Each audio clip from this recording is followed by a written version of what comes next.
There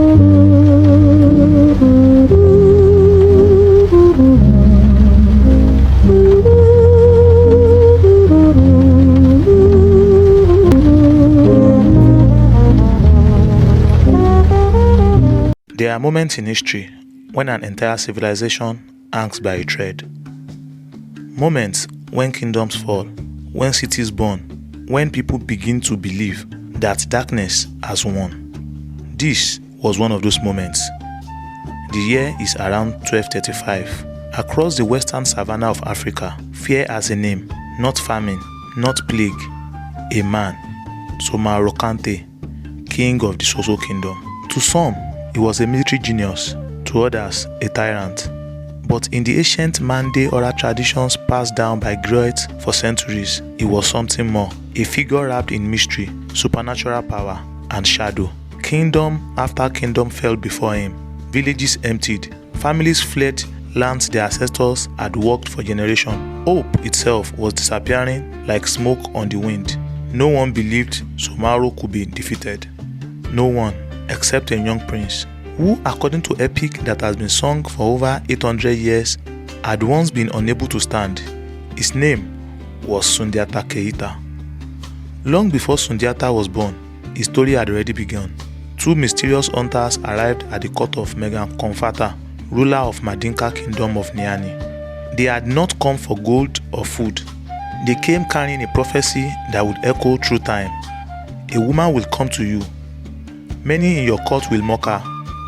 She will not be admired for her beauty, but if you marry her, she will give birth to the greatest ruler this kingdom has ever known. That woman was Ogolon Keju, a woman of unusual strength and presence. Often remembered as the Buffalo woman, many laughed at her, but the king listened to the ancestors' whisper. He married her, and in time, she gave birth to a son. They named him Sundiata. Every parent dreamed of their child's first step. So Golon waited and waited and waited. Other children ran through the village laughing. Sundiata remained on the ground. Months became years. The whisper grew louder. Some laughed. Others doubted the prophecy. How come a child who could not stand ever become king? Imagine the loneliness. Every festival, a reminder. Every proud father's gaze, a wound. And perhaps the one who suffered most was not the boy, but his mother. Watching her son ridiculed while holding on to a promise from the ancestors. Then came the moment that still sends chills through every griot who tells it. Sundiata asked for an iron rod, not a walking stick.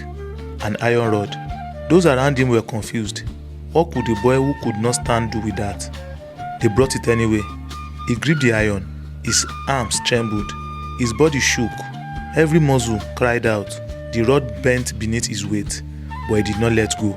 Slowly, painfully, powerfully, Sundiata stood. Then he took a step, and another. The boy the world had counted out had just risen. Never mistake a slow beginning for a small destiny. For a while, life seemed brighter. But when his father died, everything changed. Power passed to another. Court rivals turned cruel. Sundiata, his mother, and sisters were forced into exile. Exile, few words carry such pain. One day you belong, the next you are a stranger in your land. They wandered from kingdom to kingdom, homeless, the future emperor, without a home. Yet in the exile, something extraordinary happened. While others saw suffering, Sundiata was receiving an education no palace could give. He watched how rulers governed, how alliances formed, how people endured. Every hardship sharpened him. Every setback prepared him. While Sundiata grew stronger in the shadows, Somaro grew more powerful. His army swallowed kingdoms. Resistance seemed impossible. Then came the message that changed everything. Representatives from his homeland arrived. Come back, the people need you. The prince they had underestimated had become their last hope. Sundiata listened. He did not return for revenge.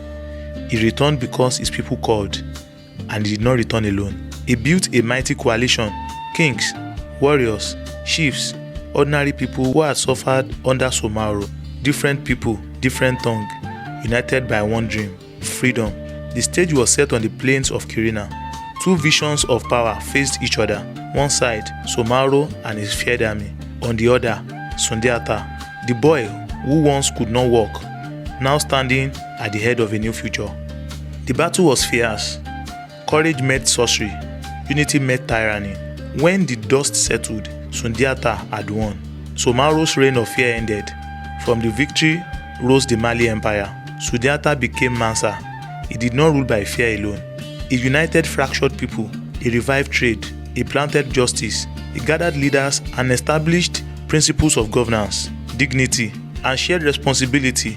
Remembered in the Korukan Foga, he built something that would endure. Because without Sundiata Keita, there would be no Mali Empire. Without the Mali Empire, there would be no golden age of wealth and learning powerful enough to produce Mansa Musa. Without Mansa Musa, the great city of Timbuktu, with its libraries, universities, and shining manuscripts that drew the world, might never have reached its legendary golden age. One boy, one iron rod, one mother's faith, one refusal to stay on the ground, and from that single spark of courage, an empire of light was born, an empire whose glow still reaches us today. Sundiata's story survived for more than 8 centuries, not because he never struggled, but because he refused to let struggle define him. Some people inherit empires. Sundiata built one, and in doing so, created the conditions for generations of African greatness. I am Olufolaji Akinowo, a Lenian, and this is Unravelling Africa. History has a way of rewarding those who keep asking questions and listening to the ancestors. If this story touched something deep inside you, comment, share it, and subscribe to this channel, because Africa's history is not a footnote, it is the beating heart of world history. In our next episode, we will leave the savannas of the Mali Empire and journey east into Hausa land to meet a woman whose courage echoed across kingdoms, a queen, a warrior, a strategist. Her name was Queen Amina. Her story is unlike anything you've ever been told. I will see you then.